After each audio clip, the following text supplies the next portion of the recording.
Buenos días para todos, mi nombre es Andrés Quintero Agudelo, soy estudiante de Ciencia Política, Gobierno y Relaciones Internacionales de la Universidad Autónoma de Manizales y esta exposición la hago en el marco de la materia Teoría del Gobierno orientada por la docente Luisa Fernanda Buitrago. El día de hoy les expondré el pensamiento político de Karl Marx, expuesto por Norberto Bobbio en su libro La teoría de las formas de gobierno en la historia del pensamiento político. Bien, para comenzar haré una contextualización de la biografía de Karl Marx. Carlos Enrique Marx nació el 5 de mayo de 1818 en la ciudad de Treveris, en el oeste de Alemania. Era hijo de un exitoso abogado de origen judío. Estudió leyes en Bonn y Berlín y en aquel entonces se interesó en la filosofía de Hegel y Feuerbach, que con su dialéctica y materialismo histórico, respectivamente, tendrían una gran influencia en el marxismo. En 1844 conoció a Engels en París y empezó a trabajar para periódicos y se volvió un revolucionario. En 1848 ambos publicaron el Manifiesto Comunista, en el que plantean que la historia de la humanidad es una historia de lucha de clases. En 1845, tras ser expulsado de Francia por su activismo, Marx residió 2 años en Bruselas, donde profundizó su amistad con Engels. En 1867, en la capital británica, Marx produjo su obra más importante, El Capital, considerado la Biblia de las clases trabajadoras. En esta obra se describe cómo funciona el sistema capitalista y cómo se destruirá a sí mismo a causa de sus defectos.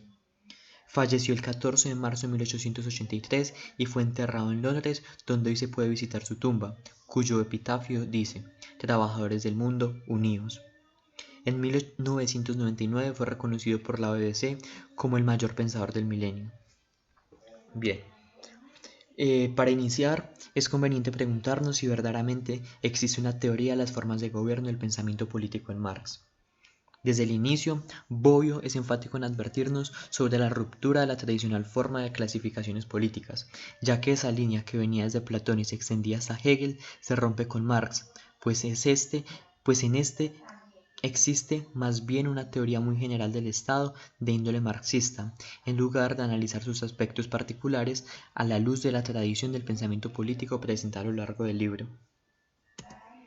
Dado este preámbulo, intentaré analizar el uso descriptivo de esta teoría. Pues bien, como había mencionado previamente, Bobbio afirma que en ningún lugar de su inmensa obra aparece algún interés por parte de Marx en la tipología de las formas de gobierno. No escribió expresamente ninguna obra dedicada a los problemas del Estado, de modo que la teoría política marxista debe ser deducida de pasajes generalmente breves de otras obras de economía, historia y literatura. Sin embargo, Engels, que fue su fiel amigo y compañero, sí lo hizo en el origen de la familia, la propiedad privada y el Estado, aunque el problema que allí se trata es la conformación histórica del aparato estatal y no la organización del poder político como tal. Este desinterés por entender la clasificación de las formas de gobierno probablemente se deba a su característica concepción negativa del Estado. Tener en cuenta esto va a ser fundamental para comprender su postura política, totalmente opuesta a la percepción positiva y entusiasta de su predecesor, Hegel, pues este último pensaba que el Estado era racional en sí y para sí, y representaba la superación de las contradicciones que se manifiestan en la sociedad civil. Por el contrario, Marx pensaba que el Estado no es más que el reflejo y la perpetuación de estas contradicciones. Así pues, a Marx no le importan las formas de gobierno, porque todas, en último término, obedecen a un puro y simple instrumento de dominación. Los dos elementos principales de esta concepción negativa del Estado en Marx son: primero, la consideración del Estado como pura y simple superestructura que refleja la situación de las relaciones sociales determinadas por la base social. Para explicar esa afirmación, Bobbio nos brinda dos citas. La primera de ellas dice: la vida material de los hombres, que de ninguna manera depende de su pura voluntad, su modo de producción y las relaciones que se condicionan mutuamente, son la base real del Estado, y continúan siéndolo en todos los estadios en los que todavía son necesarias la división del trabajo y la propiedad privada. Estas relaciones reales de ninguna manera son creadas por el aparato, por el poder del Estado, más bien ellas son el poder que crea el Estado. Lo que Marx está explicando con esta cita es que las relaciones de dominación son previas a la creación del Estado y que son ellas mismas las que causan que se creen instituciones que legitimicen esta dominación. Más adelante continúa su exposición con otra cita. Dice, el conjunto de estas relaciones de producción es la estructura económica de la sociedad, la base real sobre la que se eleva una superestructura jurídica y política a la que corresponden formas sociales determinadas de conciencia. Lo que Marx nos está expresando con ella es que la motivación principal de esa organización política y jurídica es la estructura económica que concede ciertas ventajas de unas clases sobre otras. Ahora bien, el segundo elemento de que el autor que estoy exponiendo tiene una concepción negativa del Estado es la identificación del Estado con el aparato o los aparatos de los que se vale la clase dominante para mantener su dominio, razón por la cual el fin del Estado no es un fin noble, como la justicia, la libertad, el bienestar, etc., sino pura y simplemente el interés específico de una parte de la sociedad, no el bien común, sino el bien particular de quien gobierna, quienes utilizan el Estado como una forma corrupta del gobierno. Lo que se pretende comunicar aquí es que el poder político es el poder planificado de una clase organizada para oprimir con él a otra.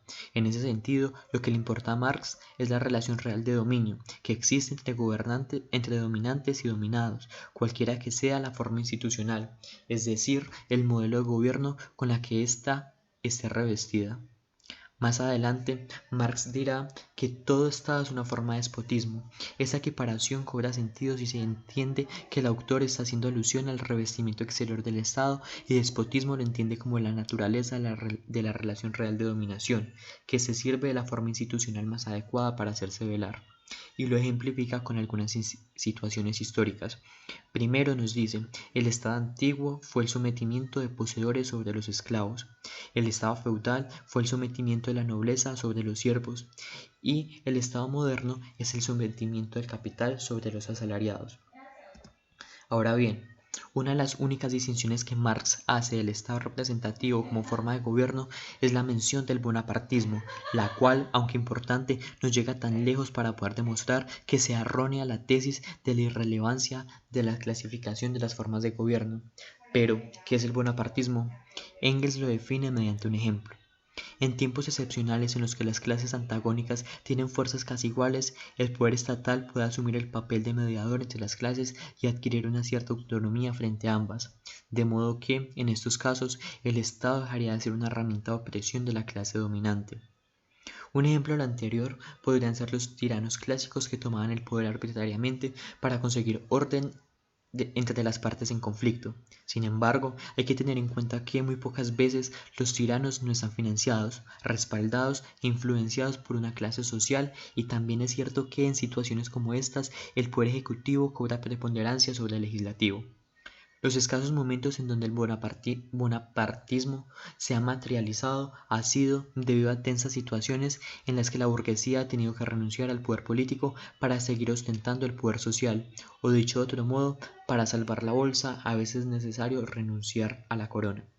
Sin embargo, según Marx, dicho aislamiento es momentáneo. Posteriormente, cuando el orden es restablecido, retoman el poder por medio de sus capitales, no solo el económico, sino también el simbólico e intelectual. En conclusión, como había mencionado anteriormente, se puede afirmar que Marx hace cierta distinción de gobierno entre el Estado representativo, donde el centro del poder es el legislativo o parlamento, y el Estado bonapartista, cuyo poder se concentra en el ejecutivo. Aun con lo anterior, Marx sigue siendo enfático en que cualquier forma de Estado es un medio para el despotismo, y lo ejemplifica en el siguiente fragmento. Francia solo parece escapar del despotismo de una clase para reincidir bajo el despotismo de un individuo. Sin embargo, el término que más éxito ha tenido en la teoría marxista para referirse a la concepción de Marx sobre el Estado no es despotismo, sino dictadura. Por eso resulta familiar asociarlo con expresiones como, por ejemplo, dictadura de la burguesía o dictadura del proletariado. Vemos pues que Marx no se enfoca en hacer una clasificación de la historia del progreso civil desde la óptica del sistema político, prefiere hacerlo desde las perspectivas de los sistemas sociales y económicos, tal como lo evidencia con la constante reiteración del materialismo histórico. Por eso se concentra en la evolución de las relaciones de producción, según las cuales la sociedad pasó de la sociedad esclavista a la feudal, de esta a la burguesa, quien a su vez estaría destinada a transitar hacia la sociedad socialista y finalmente al comunismo. Por lo que respecta a la evolución del Estado, tanto Engels como Marx se inclinan por diferenciar tres etapas principales. La primera de ellas es la fase preestatal, que corresponde a los primeros grupos cuya organización era comunitaria y familiar, no conocieron la propiedad privada, la división del trabajo ni el antagonismo de clases. La segunda es la fase estatal, es una época en decadencia que aún se mantiene, en la que una clase utiliza distintas formas políticas para oprimir a otra. Y finalmente tenemos la fase postestatal, que es un estado de transición que extinguirá paulatinamente las instituciones políticas. De esa última fase, el autor cita el siguiente fragmento para respaldar la postura marxista. Esta constitución gentilicia, con todas sus puerilidades y con toda su simplicidad, es una constitución maravillosa. Dentro de las características de este tipo de ideal de sociedad, es decir, de la fase postestatal, tenemos las siguientes características. La primera es, en una sociedad así no es necesaria ni la sombra de nuestro vasto y complicado aparato administrativo. Tal es el caso de la cocinera capaz de atender asuntos de Estado, como lo llegó a mencionar Lenin en uno de sus escritos. Seguidamente tenemos el derecho consuetudinario, que sería el encargado de regularlo todo. Esto significa que no habría necesidad del derecho o las leyes positivas. Como tercera característica tenemos que no habría presencia del poder coactivo y represivo, o sea que no habría ni ejército ni policía. Y por último, existiría la libertad e igualdad para todos. Bien. Posteriormente me pareció pertinente hacer la siguiente pregunta. ¿Existe en Marx un uso prescriptivo de las formas de gobierno? O dicho de otro modo, ¿se presenta en Marx, al menos para el futuro Estado, el problema de la mejor forma de gobierno? A esta pregunta Marx respondería que, abro comillas, si tiene que existir un Estado, la democracia debe ser directa y no representativa como en el Estado burgués. Los ciudadanos podrían y tendrían que participar en la toma de decisiones de las diferentes funciones gubernamentales. Directa no en el sentido de que todos participen de todas las decisiones, sino más bien en que los elegidos están al arbitrio de sus electores y que por tanto pueden revocarse de ser competentes en el cargo.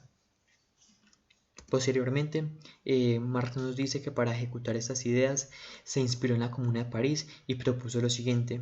Primero, sustituir el ejército por el pueblo armado. Segundo, la elección por sufragio universal de los puestos administrativos, revocables en cualquier momento. Tercero, salario de obreros para los dirigentes.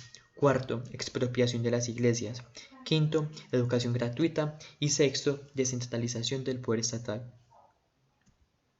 Por último, pero no menos importante, el uso axiológico que Marx le da a las formas de gobierno las orienta hacia la elección de aquellas que permitan la extinción de cualquier posible manifestación de gobierno, dando paso a su ideal de sociedad no estatal. A esta forma Marx la denomina estado de transición.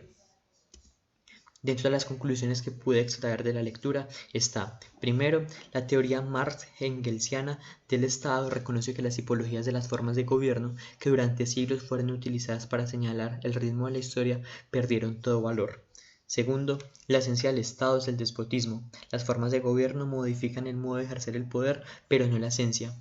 Tercero, la lucha de clases conduce necesariamente a la dictadura del proletariado, y esta a su vez debe conducir a la abolición de clases. Y finalmente, el comunismo presenta al mundo un proyecto anarquista. Si bien ahora en el paralelo de los postulados marxistas con la actualidad, deduje lo siguiente. Si bien es cierto que el comunismo no se materializó tal cual lo plantearon Marx y Engels, también es cierto que continúa vigente en muchos aspectos imaginarios colectivos. Eso se puede evidenciar en los siguientes puntos. Primero, las ideas de Marx han inspirado revoluciones en Rusia, China, Cuba y muchos otros países donde el grupo dominante fue derrocado y los trabajadores se apoderaron de la propiedad privada y de los medios de producción. Segundo, el monopolio político de las mismas familias adineradas en el panorama colombiano, como se evidencia con los llamados delfines políticos. Tercero, la lucha de clases antagónicas que derivan en desigualdad social y opresión. Y finalmente, las ganancias desmedidas y el monopolio de los mercados, producto del éxito del rampante capitalismo. Muchas gracias por la atención prestada.